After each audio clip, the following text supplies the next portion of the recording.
The rain over Brookhaven fell like a curtain that night, heavy, relentless, and full of electricity that made the whole city flicker in silver and blue. In the driver's seat of a charcoal gray sedan, Ethan Vale sat parked beneath the overhang of the Symphony Hall, engine idling, watching the downpour blur the glass towers outside. He was supposed to be inside for a dinner with investors, one more polite negotiation in a life built on precision. But he'd stepped away for a breath. For silence. At 39, Ethan had spent 2 decades building an empire out of nothing. Real estate, tech investments, foundations. His name opened doors, his voice ended arguments. But that night, under the rain, he felt every bit of the distant success had bought him. Then the passenger door flew open. A woman stumbled inside, drenched, shaking, clutching a small bundle wrapped in a faded blanket. "Please, please, can I hide in here?" she gasped, rain dripping from her hair. "Just for a minute, please." Ethan's hand instinctively went to the compartment by his seat. Habit, not fear. But when he saw the bundle move, he froze. It was a baby. "Lock the doors," she whispered. "Please." Something in her voice, raw, cracking, cut straight through him. He pressed the central lock. Seconds later, a figure appeared in the glare of a streetlight. A tall man, pacing like a hunter, scanning cars one by one. The woman ducked low, pressing her child against her chest. "Stay down," Ethan murmured. The command in his tone made her obey without question. The man outside cursed, slammed his fist on the hood of a nearby car, and stalked down the street until the night swallowed him. Only then did Ethan speak. "He's gone." The woman slowly lifted her head. Rainwater streaked across her face, mixing with tears. A bruise colored her cheekbone. Her lip was split. She looked exhausted in the way only someone who'd been running for months could be. "Thank you," she whispered. "I didn't know where else to go. He found me again." "Who?" "My ex," she said. "My baby's father." The infant stirred in her arms, tiny, pink-cheeked, impossibly fragile. "I left him 3 months ago, right after Lily was born. I thought I was safe at a friend's place. Then he showed up tonight. I ran. Ethan should have told her to call the police. He should have sent her to a shelter, called a cab, done anything except what his heart decided in that instant." "What's your name?" he asked. Clara Wynne." "I'm Ethan." He studied her, the trembling hands, the way she wrapped herself around her child like a shield. "You're hurt, not badly. He didn't catch me this time, but he will keep trying." Ethan took a slow breath. "I know somewhere you can stay, somewhere safe." "He won't find you." Clara blinked, wary. I don't have money. I'm not asking for money." Her eyes searched his, uncertain. "Why would you help me?" "Because I know what it feels like to have nowhere to go." Outside, the rain thundered harder. Ethan put the car in gear. "Trust me or don't," he said quietly. "But if you want to keep your daughter safe, come with me now." Clara hesitated for only a heartbeat, then nodded. They drove through slick streets until the city lights thinned into a quiet district overlooking the harbor. Ethan pulled into the underground garage of a glass-fronted apartment building. "This is one of my properties," he said as they stepped inside. The security guard at the desk straightened when he saw him, then quickly looked away. "You can stay here for now." 6th floor. The elevator hummed upward. Clara clutched the baby closer. "Who are you, really?" "Someone who can make sure he never gets near you again." The apartment door opened into warmth and light. Floor-to-ceiling windows faced the rain-swept skyline. The space smelled faintly of cedar and coffee. It wasn't empty. It was ready.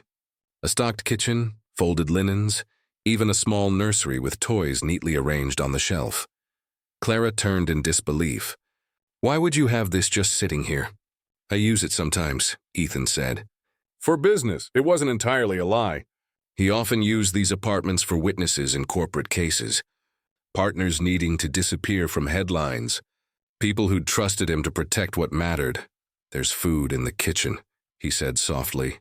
"Clothes in the wardrobe that should fit. Formula in the cabinet." Her eyes filled.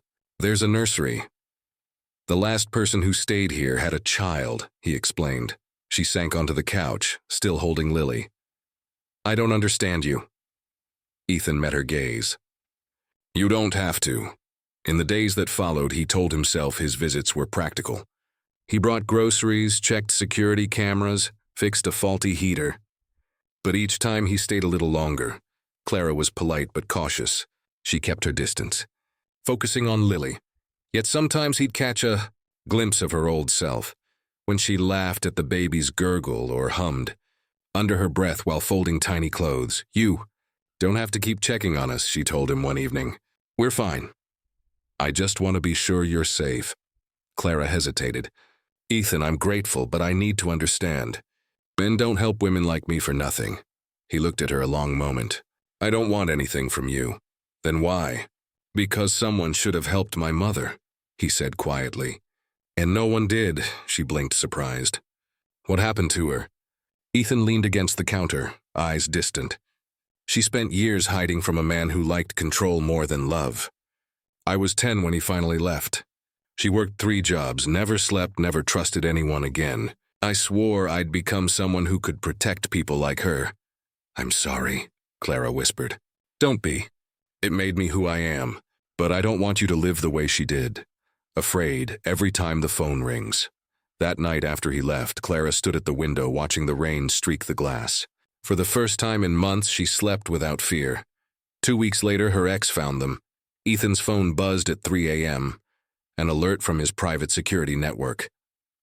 Unauthorized access attempt, 6th floor entrance. He was in his car before the call ended. When he arrived, the building lobby was chaos. A man shouting Clara's name, pounding the elevator doors, threatening. Ethan walked toward him with terrifying calm. "You need to leave." "Who the hell are you?" The man spat. "Where's Clara?" "She has my kid. She's under my protection now." "You won't see her again," the man sneered. "Your protection? What are you, her new boyfriend?"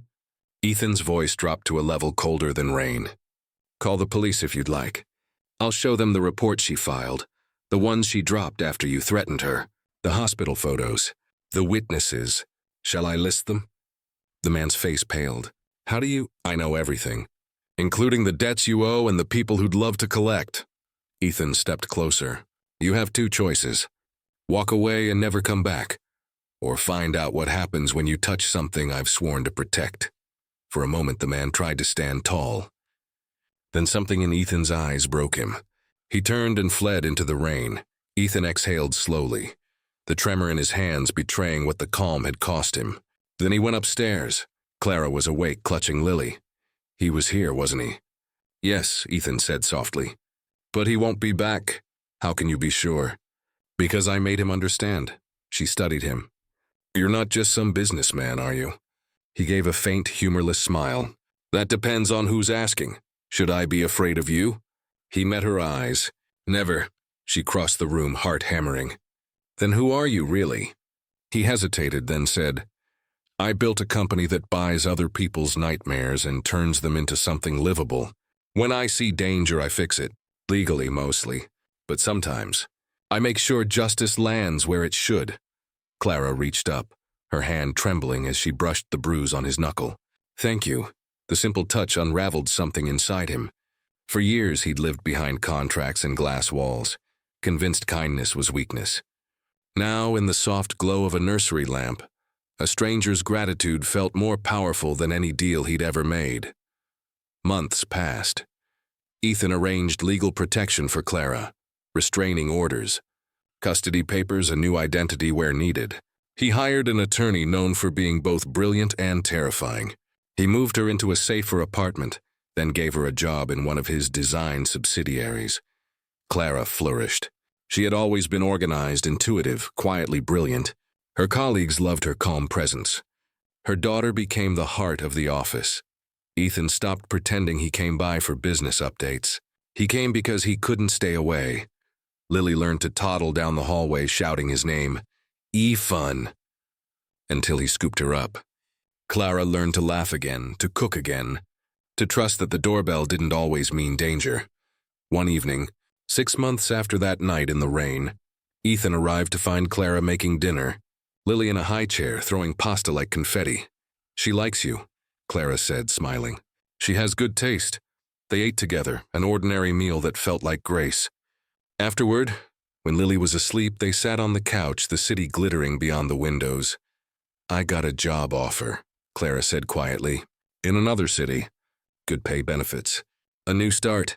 Ethan forced a smile. That's wonderful. I don't want to take it, he frowned. Why not? Because everything I care about is here. Because Lily lights up when she sees you. Because... She hesitated. Because I'm in love with you, Ethan. The words landed like a heartbeat in the silence. I don't care who you are out there, she continued. I care about the man who stopped in the rain, the one who chose to help. Ethan's throat tightened. Clara, my life isn't simple. I don't know how to be what you and Lily need. Then we'll learn together. He cupped her face, eyes searching hers for doubt. There was none. The kiss they shared was gentle, full of the courage that had carried them both through darkness. 2 years later, the rain returned to Brookhaven. This time it drummed softly against the windows of a house by the river, a house Ethan had bought not for profit, but for love. In the nursery, Lily, now 3, giggled as she built towers from wooden blocks. Clara, 7 months pregnant, sat nearby, radiant and calm. Daddy, come play. Lily called. Ethan turned from the doorway, unable to hide his smile. He'd heard the word daddy many times, but it still caught him off guard every single one. He crouched beside her, helped her balance the last block on her wobbly tower. You're an engineer, he said. I'm a princess builder, she corrected. When the tower inevitably toppled, her laughter filled the room. The kind of laughter that heals things years of therapy never could. Clara rose, moving carefully, and touched his shoulder. Do you ever think about that night? Every day, he said. About what would have happened if I hadn't stayed in the car. If you hadn't trusted me, she smiled. You didn't just save us. Ethan, you saved yourself. He looked around, the toys, the warm light, the tiny heartbeat that would soon join them, and realized she was right.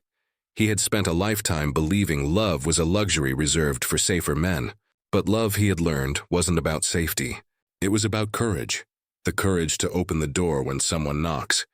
To hold on even when you don't feel worthy. As the rain eased outside, sunlight began to break through, spilling gold across the floor. Ethan reached for Clara's hand, feeling her pulse under his thumb. Thank you, he murmured. For what? For choosing to trust a stranger that night. For letting me be part of this life. She smiled through tears. Thank you for stopping. Lily ran to them, arms wide, demanding to be lifted. Ethan swung her up, the 3 of them framed against the brightening sky. In the reflection of the window, he saw not the man the world feared or followed, but a husband, a father. A man finally at peace. Sometimes, he thought, salvation doesn't arrive with trumpets or grand gestures. Sometimes it slips quietly into the passenger seat on a rainy night, asking only, "Can I hide in your car?" And if you're lucky enough to say yes, it changes everything.